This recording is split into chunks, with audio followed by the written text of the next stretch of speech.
se enamora. Mientras el día dure, hay oportunidad. Y los exhibió públicamente, triunfando sobre él.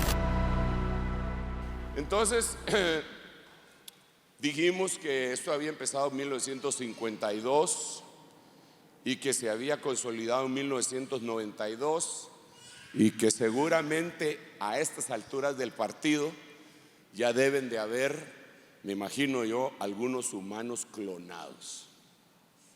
Yo creo que a estas alturas del partido ya deben de haber algunos humanos clonados. Para mí, los humanos clonados, yo les llamo hombres bestia, no animales, sino que hombres bestia.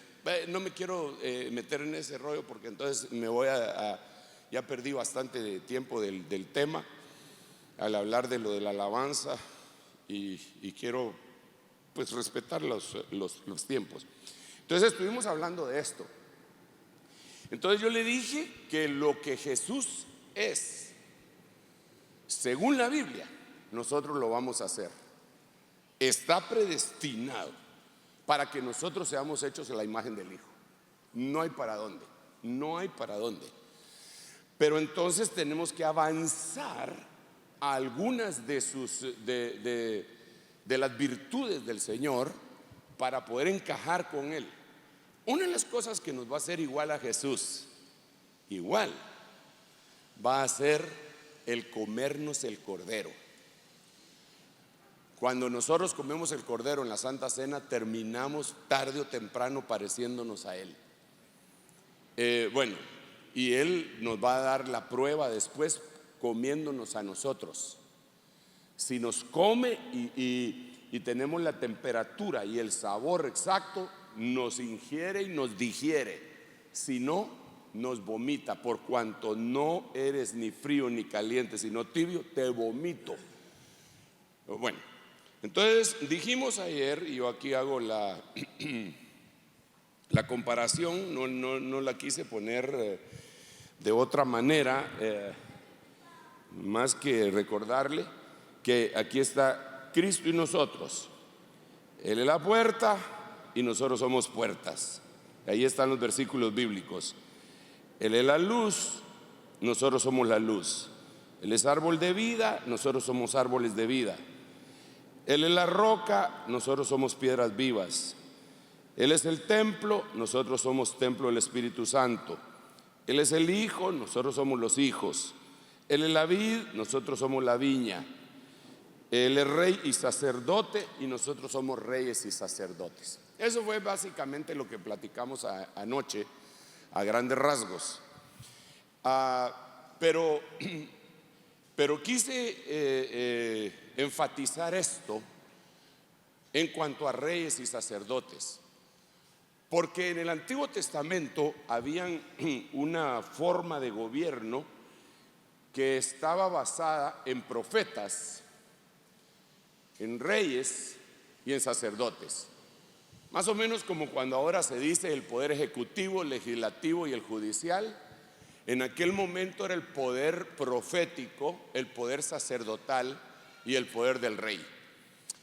El poder del rey lo podríamos homologar al poder que tiene el presidente hoy, ¿verdad? Pero los otros dos poderes tenían que ser, ¿cómo decirle? Espérate, mejor te voy a poner. Creo yo, por una parte, para que no descanse en una sola persona la responsabilidad de las decisiones que se tomen, pero de alguna forma también para propiciar que entre ellos se pongan de acuerdo, tengan que debatir, discutir y llegar a un acuerdo para tomar decisiones. ¿Alguien más quiere añadir algo al por qué la democracia actúa así? Estoy de acuerdo, y si lo podemos simplificar, diríamos eso. ¿Perdón? Equilibrar el poder. Ahora, recuerden, estamos hablando de poder, pero ¿por qué? Porque hubo alguien por ahí que dijo que el poder corrompe y que el poder absoluto corrompe absolutamente. Entonces, al tenerlo de esa manera equilibrado, era como que si, como que eso, un equilibrio. Era un equilibrio, democráticamente hablando, pues. Ahora traigámoslo a lo espiritual. Profetas, sacerdotes y reyes. ¿Quién mandaba más? ¿Quién mandaba más?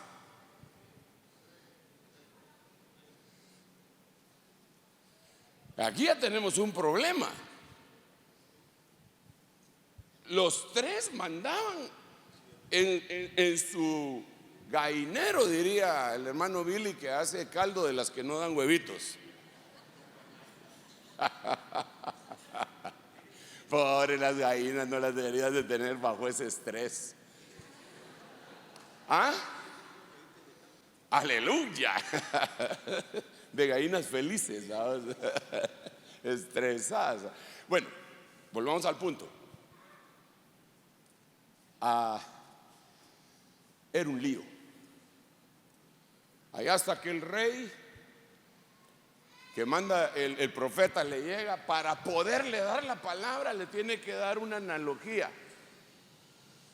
Rey, vino un hombre que era visitante y vino a visitar a un rico que tenía muchas ovejas, pero había un pobre que solo tenía una, que comía de su mano. Y fíjate que lo que pasó fue que el rico le quitó la oveja al otro y el rey se encendió en ira, pero le tenía que vender la idea, si no lo mata. El tal eres tú. Después de dar la sentencia, y David, que era el rey, tiene que someterse a lo que dice el profeta.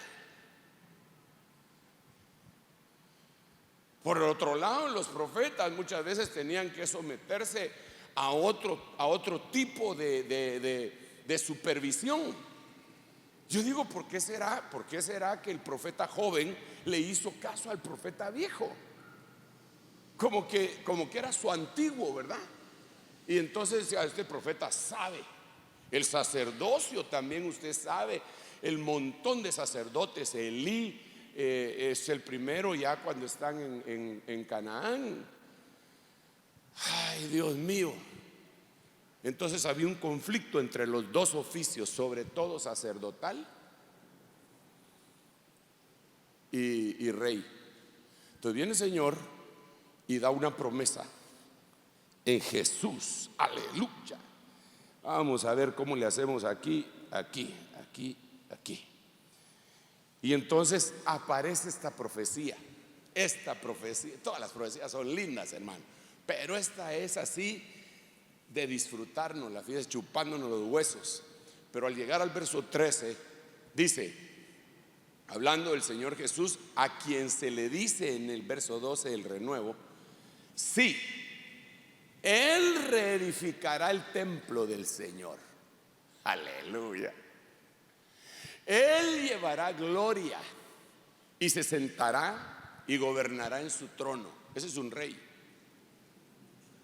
Y después dice, será sacerdote sobre su trono y habrá consejo de paz entre los dos oficios. Entonces, por primera vez, alguien podía ser rey y sacerdote. Claro que ya se habían visto destellos en David. Y recuerden que nosotros trabajamos y vamos en pos de la restauración del tabernáculo de David. Pero nosotros vemos que ese David, que no era de la tribu de Leví, sino que la tribu de Judá, usaba un efod sacerdotal. Y no lo mataron. Y era rey. Era un paréntesis. Entonces ahora viene el Señor y dice, ok, yo soy el rey y soy el sacerdote. Y pongo paz entre los dos oficios. Pero entonces ahora viene algo que a mí me voló la cabeza de una vez cuando veo esto, por el conflicto que estos traían. Y es los sacerdotes reyes. Nosotros. Ya dijimos, fíjese usted qué tremendo, Él es el templo, nosotros podemos ser templo, Él es la roca, nosotros podemos ser piedras, Él es la puerta, nosotros podemos ser puertas, Él es la luz, nosotros somos luz. Y todo lo que ya le puse con anterioridad, y hay más. El hermano Billy mencionó uno hoy en donde dice: mi padre es el labrador, yo soy la vid verdadera y mi padre es el labrador. Y después dice que nosotros somos labradores. Así dice la Biblia. Pablo dice: vosotros sois labranza y nosotros somos sunergos con Dios, colaboradores, labradores.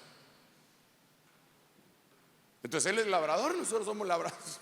Hermano, es impresionante la virtud y la responsabilidad que nos dejaron. Entonces los sacerdotes reyes, dice por ejemplo acá, este versículo lo leí anoche, pero no me importa repetir las mismas cosas. Yo sé que anoche usted estaba muy emocionado y tal vez dormido, y hoy solo medio dormido. Vosotros, al contrario, sois el linaje escogido. Me gustó esta Félix Torres Amat como dice: sois una clase de sacerdotes reyes. Aleluya. Sois una clase de sacerdotes reyes. Yo haré de vosotros un reino de sacerdotes, había dicho el Señor a Israel. Cuando ellos rechazaron eso, entonces viene el Señor y nos hace a nosotros una clase. Pero para hacer esa clase, porque el Señor no vino a abrogar la ley, sino que a cumplirla. Entonces lo que hace el Señor es que cambia el sacerdocio y cambia la ley. Y entonces cuando usted mira a Melquisedec, de Melquisedec se dice sacerdote según el orden de Melquisedec. Pero cuando usted lo analiza en Hebreos y en Génesis, dice que es un rey. Melquisedec, rey de Salem, y es sacerdote. O sea que era un oficio que venía de antaño. Lo deja ver un chispazo así en David, y después el Señor lo hace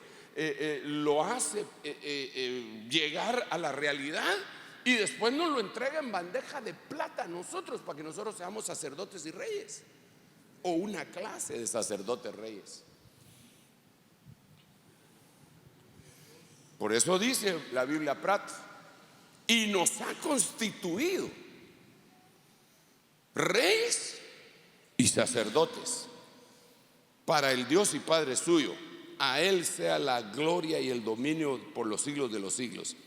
Entonces, la pacificación de los oficios, si me permite utilizar algunos versículos que a veces los leemos de otra manera, bajo otra perspectiva, pero dependiendo la perspectiva, nosotros vamos a tener la verdad más profunda.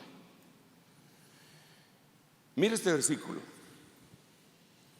bienaventurados los que procuran la paz, pues ellos serán llamados hijos de Dios. Nosotros cuando leemos ese versículo lo circunscribimos únicamente a que tengo que tener paz con el hermano, tengo que tener la paz con todos y la santidad sin la cual nadie verá al Señor, que justificados pues por la fe tenemos paz para con Dios, que no hay paz para el impío, dice el Señor, etcétera. Pero hay una cosa que tenemos que pacificar entre nosotros mismos, y es la función de rey y la función de sacerdote, y ver cómo está actuando nuestro rey y ver cómo está actuando nuestro sacerdote, y poner paz entre los dos oficios, sobre todo si nosotros somos ministros, porque eso es lo que le vamos a ir enseñando a la gente. Entonces vimos acá varios reyes, vimos el conflicto entre reyes y sacerdotes, y yo quiero saltarme, cuando solamente me quedan 20 minutos, me quiero saltar al conflicto que tuvo Uzías con Azarías. Ayer le hablé del conflicto de Salomón con Abiatar. Hacen falta un montón de conflictos, y usted los puede investigar en la Biblia.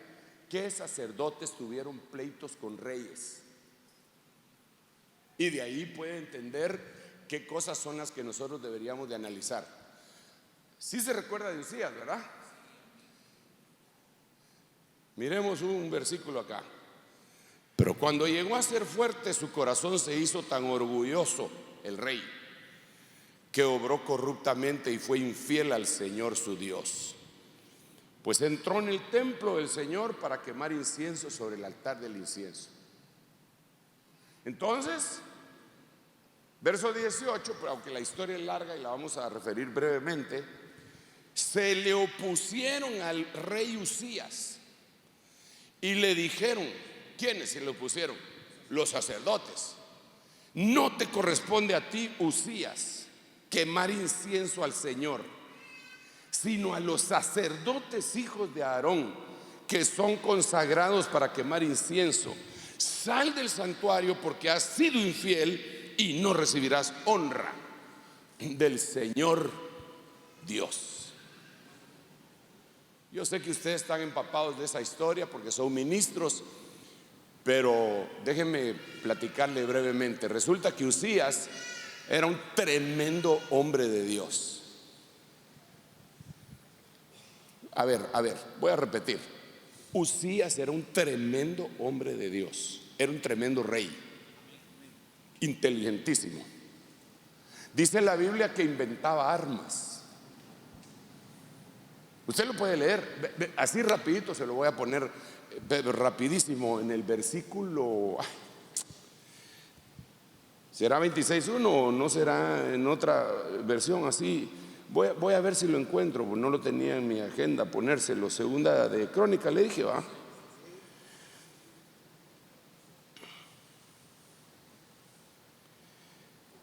Sí, miren lo que dice: y todo el pueblo de Judá tomó a Usías, que tenía 16 años, lo hicieron rey en lugar de su padre.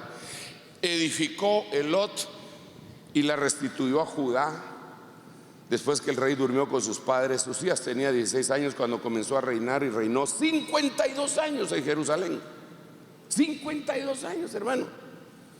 El nombre de su madre era Jecolías de Jerusalén. Hizo lo recto ante los ojos del Señor, conforme a todo lo que su padre Amasías había hecho. Persistió en buscar a Dios en los días de Zacarías, quien tenía entendimiento por medio de la visión de Dios. Mientras buscó al Señor, Dios le prosperó. Salió y peleó contra los filisteos, derribó la muralla de Gad, la muralla de Jamnia y la muralla de Asdod, y edificó ciudades en la región de Asdod entre los filisteos. Dios lo ayudó contra los filisteos, contra los árabes que habitaban en Gurbaal y contra los amonitas. Los amonitas pagaron tributo a Usías y su fama se divulgó hasta la frontera de Egipto, pues llegó a ser muy poderoso. Usías edificó además torres en Jerusalén, en la puerta del ángulo, en la puerta del valle, en la esquina, la muralla la fortificó. Edificó torres en el desierto, excavó muchas cisternas porque tenía mucho ganado. En las tierras bajas como en la llanura tenía labradores, viñadores. En la región montañosa, ¡híjole! También tenía Usías, verso 11, un ejército listo para la batalla que salía al combate por divisiones conforme al número de su alistamiento, preparado por el escriba Jehiel y el oficial Maasías. ¡Qué organización la que tenía este cuate, hermano!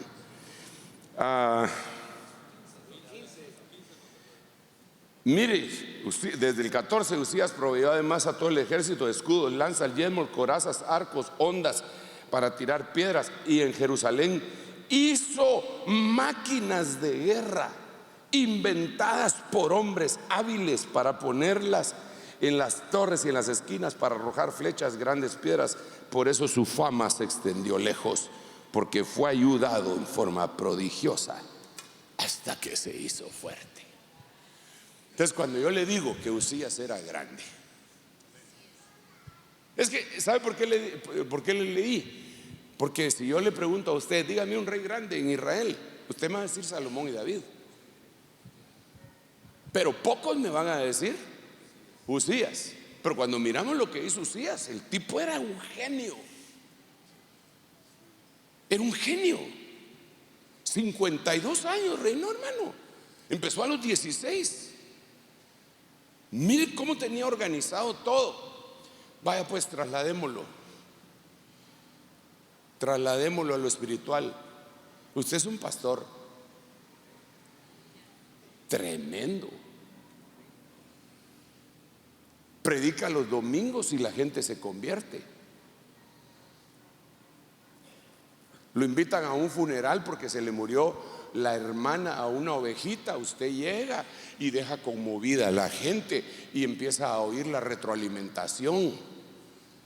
La ovejita le dice: viera que fíjese que mi tía, que es católica de hueso colorado, lo oyó a usted y se quedó prendada del evangelio.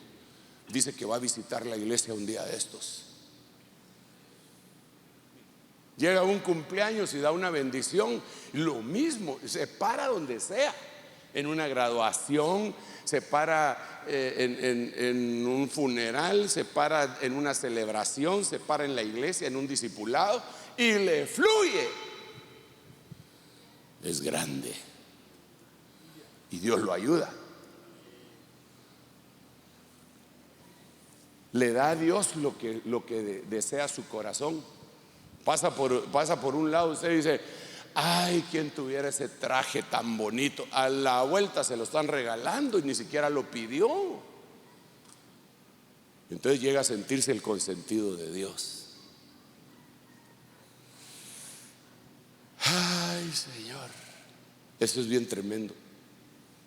Eso es glorioso. Que usted solo tenga un deseo y diga: como quisiera tal cosa, y ¡pau!, le caiga eso. Eso es lindo. Así era Usías.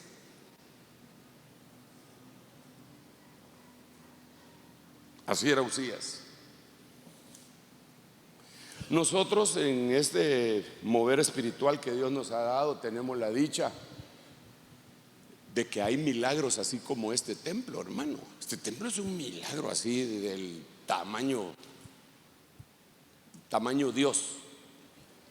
Este fue un milagro y yo he visto ese milagro desde que conocí al hermano Billy, que todavía te conocí cuando estabas en la calle Lion, ¿verdad? Ahí todavía te conocí. Ahí creo que bautizamos un día para invierno, bautizamos a uno. Yo creo que por eso en mayo fue, ¿verdad? Yo creo que por eso se nos reveló uno de los que habíamos traído, porque se amargó porque él tuvo que estar metido ahí bautizando, hermano. Y bueno, y he visto la bendición, y no solo en él. Yo he visto la bendición en el hermano Germán Ponce. Yo he visto la bendición en el hermano Freddy Villatoro. Hermano Freddy Villatoro tiene una iglesia allá en donde está, que no hayan cómo hacer para atacarlo. Hasta de narco lo han tildado, ¿verdad? Para ver si le bajan la fama. Y el Señor ahí lo tiene. Ahí lo tiene, y la iglesia enorme. Ahí está el hermano Tito, que tiene una iglesia grande y que está creciendo, y que ya no cabemos, porque ese es un problema, bendito problema que es.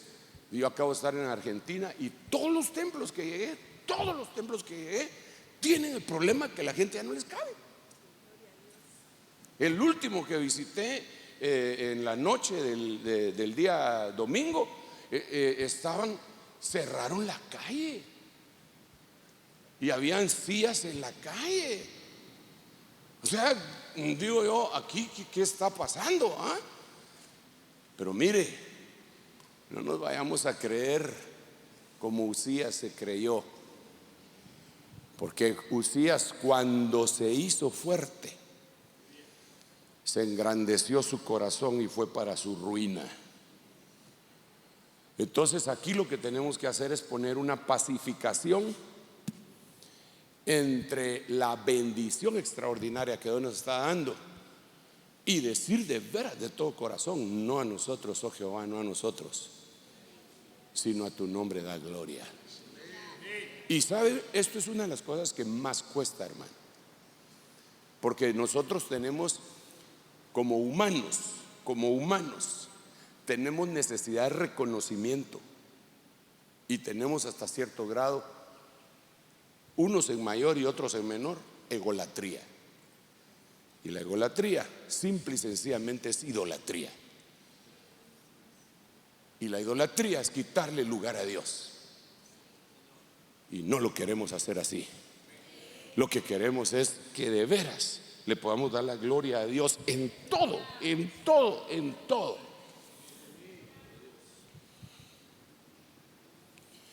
¿Cómo es que decía aquel himno que cantamos? Lo debo todo a Él, a Dios sea la gloria. ¿Se acuerda? A Dios sea la gloria, a Dios sea la gloria, por lo que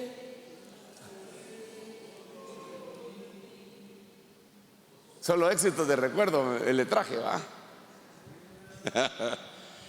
Hermoso himno, hermano, que está diciendo, bueno, dice, por todo lo que soy y lo que espero ser, lo debo solo a Él. Amén. Solo a Él. Solo a Él. Aquí no se trata que soy bien inteligente, bien pilas, que predico medio regular, que canto medio regular, que ayuno mucho, que oro mucho, que me somato el pecho, que vigilo todas las noches. No, no, no, no, no. No, yo creo que eso tiene algún mérito, pero realmente lo que cuenta es la gracia de Dios. La gracia de Dios. La gracia de Dios, la gracia de Dios y la fe en el Señor. Ok. Entonces volvamos al punto. Cuando ya me quedan 8 minutos, Padre Santo, pero ¿por qué me pasa esto? Quizá porque no sé aprovechar bien el tiempo. Entonces resulta que de esto hay mucha tela que cortar. De todos estos reyes, prácticamente solo metí el dedo así en el. ¿Ustedes le llaman turrón también? A lo que le echan al pastel encima, eso merengue le dicen ustedes. ¿Turrón qué es para ustedes? Ah, bueno, es más sólido. Merengue. Entonces lo único que hice fue ponerle el dedo así en el merengue. Desde niño eso era lo que me gustaba. Pasaba cuando estaban haciendo un pastel y siempre me caía. Pero espero que hoy no me caiga, en el nombre de Jesús. Entonces mire pues, ¿qué pasa cuando uno se hace fuerte? Esto es lo que tenemos que analizar. ¿Cómo puedes diagnosticar si te estás haciendo fuerte? Porque tienes que poner paz entre los dos oficios. Ese rey se volvió fuerte. ¿Qué cosas pasan cuando uno se hace fuerte? Entonces, síntomas, diagnóstico y medicina. Miremoslo. El macho cabrío se hizo muy grande. Mire, se hizo grande. Y cuando era más fuerte, el cuerno grande se rompió. Y en su lugar despuntaron otros 4 orientados a los 4 puntos cardinales. A ver, paremos acá. Padre Santo, ayúdanos, por favor.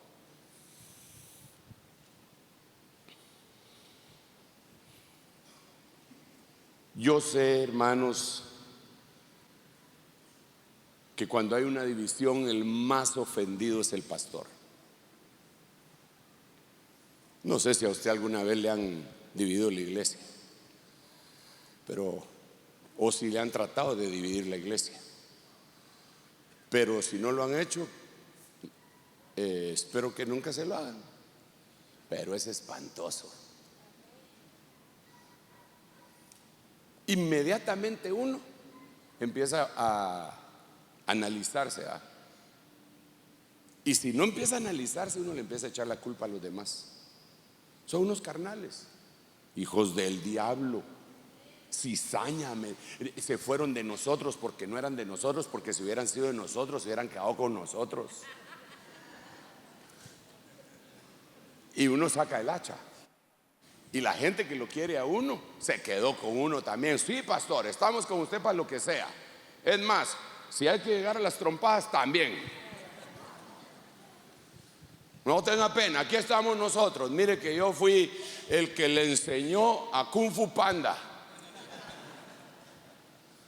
Así que no hay problema con nosotros, hermano. No se preocupe, aquí estamos nosotros, lo defendemos. Pero, ¿por qué no analizamos si no nos habíamos hecho demasiado grandes? Y teníamos el control de todo. Y por eso el cuerno se rompió. qué no analizamos si nunca habíamos delegado? ¿Por qué no analizamos? Mire.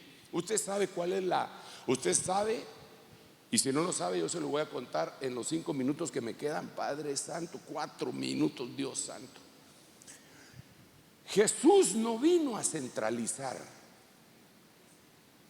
Jesús vino a descentralizar.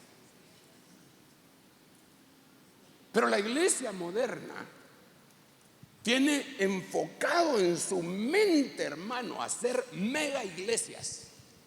Ese es su rollo de la iglesia moderna. Mega iglesia, tengo que hacer una mega iglesia. Y vamos a ver, yo tenía un mi amigo que era pastor y que tenía planificados cuántas ovejas al final de cuentas iba a tener a final de año, y hacía un plan como que fuera un marketing. ¿Cómo va a resultar con eso? Tengo que tener una mole. Y ese no es el plan de Dios.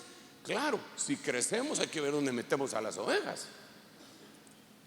Pero el plan de Dios es preparar hijos, volverlos flechas y enviarlos.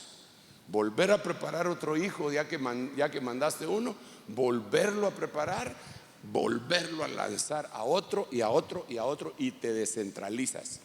Pero en la iglesia que ministramos debemos de aprovechar para delegar a la gente y enseñarles, porque si no nos va a pasar lo que le dijo Jetro a Moisés: desfallecerás tú y todo este pueblo. Tú no tienes que ser el cuerno grande, tú no porque se va a romper. Tú no tienes que ser el que inicia el culto, da la lectura inicial, canta los himnos, después recoge la ofrenda y se la gasta, y después predica, da los anuncios, y tiene que estar en todas las actividades. Perdón, pero eso no puedes. Vas a desfallecer tú. Y encima de eso, ¿qué le parecería a usted que aquí el hermano Billy, de todo lo que tiene que hacer y predicar y la televisión y todo, todavía se ponga en ese bus que compraron a manejarlo? Súbanse, hermano, ya nos vamos, ahorita regreso, familia, espérenme, apóstol y pastores, ahorita regreso, solo voy a dejar a los... Y que él tuviera que manejar el bus y se les compone allá y se baja. No hay pena, yo de mi niñez fui mecánico, y se baje. No, delega. Te van a fallar y ahí te van a probar tu carácter, pero delega con confianza. Dile al hermanito: ok, hermanito, haz tal cosa. Y yo sé que cuando ellos te fallen vas a decir: ya, para que es que cuando uno quiere que salga algo bien hecho, lo tiene que hacer uno mismo. No, eso no es cierto. Hay que delegar. Miremos otra cosa. Entonces, así rapidito, solo 4 versículos y ya me voy. Dios mío, 1 minuto con 11 segundos. Padre bendito, cuando este león se hizo fuerte, recuérdese, cuando Uzías se hizo fuerte, se engrandeció su corazón y fue para su ruina. Cuando el macho cabrío se hizo fuerte, se le creció un solo cuerno y se le terminó rompiendo. Cuando este león se hizo fuerte, se paseaba muy orondo entre los leones. Los coqueaba, decimos en mi tierra. Y aprendió a desgarrar su presa y a devorar a la gente. El que se hace muy grande termina devorando a la gente.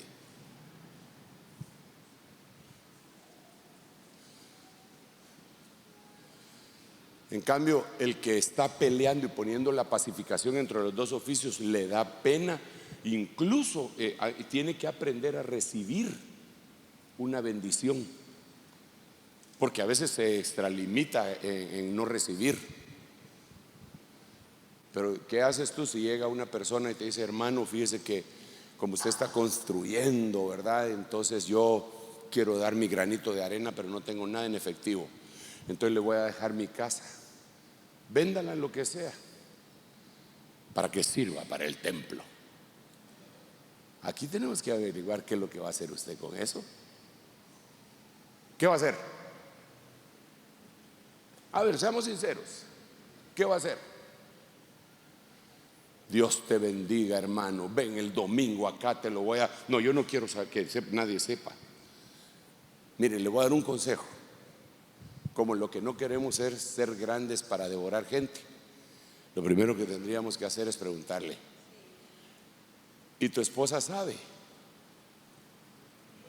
No, hermano, porque usted sabe que la Biblia dice en 1 Corintios que el hombre es la cabeza de la mujer. No.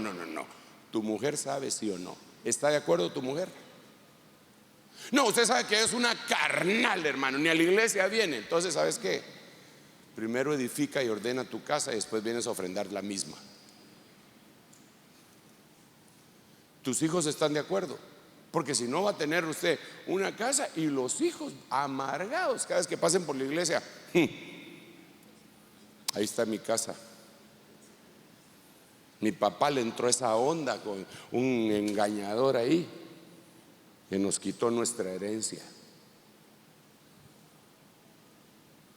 Entonces, cuando uno se hace muy grande, mire, cuando usted mire un ministro que está devorando gente, se hizo muy grande.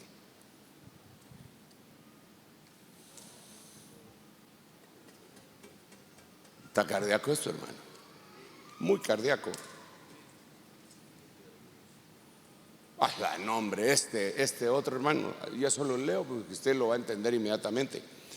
Segundo libro de Crónicas 21:4. Cuando Joram tomó posesión del reino de su padre y se hizo fuerte, mató a espada a todos sus hermanos y también algunos de los jefes de Israel. Cuando uno se hace muy grande, la espada del Espíritu, que es la palabra de Dios, uno la agarra para uno mismo y empieza a cortar orejas y a matar gente.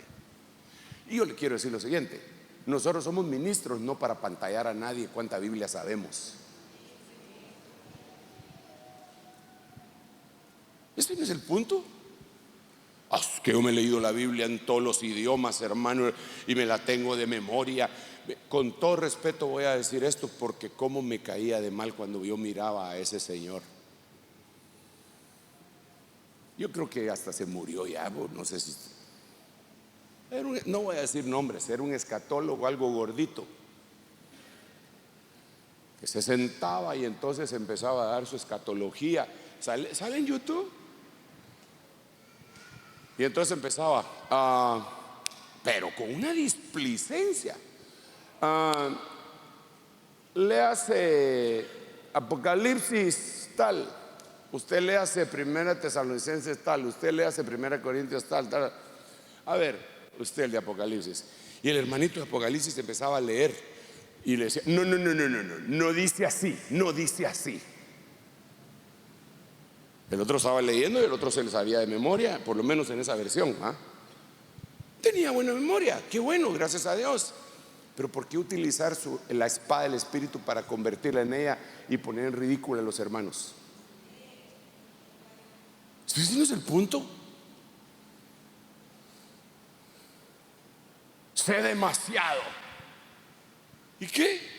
¿Y no vive demasiado? Sé demasiado y no ha logrado conquistar a su familia para Cristo. ¿De qué le sirve? Entonces este se hizo grande y mató a espada a sus hermanos y a algunos de los siervos también, de los jefes de Israel. Estoy haciendo la aplicación espiritual, aquí hay mucha tela que cortar y este es el último que le leo, se lo prometo. Este sí me impresiona muchísimo. Cuando Roboam consolidó su reino, se hizo fuerte. Cuando se hizo fuerte, abandonó la ley del Señor y con él todo Israel. Para nosotros abandonar la ley, uy, qué malo ese, ¿verdad? Usted cómo hizo eso, qué bárbaro. Pero yo le aseguro que hay un montón de iglesias que han adoptado estrategias humanas y se olvidaron de la ley del Señor. Se lo puedo asegurar. Por ejemplo, la iglesia emergente, la iglesia posmoderna, Piensan que decir yo soy pastor es un término muy religioso y anticuado. Y yo soy coach de vida.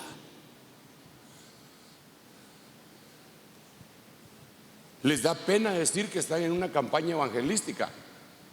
Le tienen que cambiar el nombre. Cruzada, no, esa la usaban los gringos. Otra. Si se me iba a salir un nombre ahorita, pero Noches de Victoria, para no decir exactamente. ¿Por qué? ¿Por qué? Porque no es religioso el término. Yo me he topado con muchos ministros de esa índole, de ese tipo de iglesia, y me quedo asombrado. Digo, pero ¿cómo es posible? Dejaron la ley de Dios, si todo está en la palabra, y en buscar al Señor. Si el evangelio es poderoso y es sencillo y es poderoso. Así. Este tema es interminable, pero entonces lo voy a dejar ahí porque sí, ya se me pasó el tiempo. Entonces, mire, hermano, concluyamos en lo siguiente. Una de las cosas que tenemos que analizar nosotros para pacificar el oficio sacerdotal y el de rey dentro de nosotros mismos, porque estamos llamados a ser sacerdotes reyes, es esto precisamente: no contaminarnos con lo que se contaminó Usías. Se hizo grande, fue para su ruina.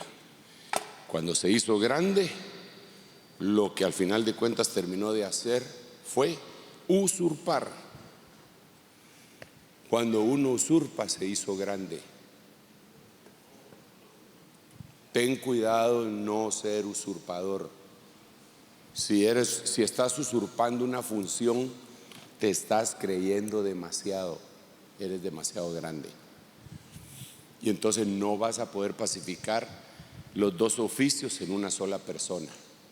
Amén. Padre, en el nombre de Jesús, que tu palabra, Señor, sea tu espíritu el que la lleve a nuestro corazón, que circuncides nuestro corazón, ese exceso de carne, Señor, que podamos tener en nuestro corazón, sea quitado pues con tu pedernal afilado, Señor, y podamos ir sanando conforme pasa el tiempo. Papito lindo, ayuda a tus siervos, somos tus siervos. Ayuda a tus siervas también, Señor, y permite que avancemos a la plenitud de las cosas para las cuales tú nos has llamado, y que seamos nosotros un instrumento, una canal de bendición para las vidas que pones a nuestro alcance. En el nombre de Jesús, límpianos, ministranos. Ay, Señor, gracias. Gracias, gracias, gracias. Llénanos de tu Santo Espíritu. Amén, amén y amén. Dele un aplauso al Rey bendito. Antes de dar el tiempo, solo quiero decir una cosita más, así rapidito, que mire usted, las pruebas Dios las usa para ayudarnos a cambiar. El sufrimiento, las enfermedades, las falencias, las escaseces, Dios los utiliza para ayudarnos a cambiar. Lavaron sus vestiduras en la sangre del Cordero. ¿En qué tiempo? En la gran tribulación. La persecución hizo que aquella gente decidiera lavar sus vestiduras. Pero desafortunadamente la prueba por sí misma no cambia a nadie. Hay gente que pasa en la prueba y cuando sale de ella sale peor. Lo que cambia a uno es el Espíritu Santo y la palabra de Dios.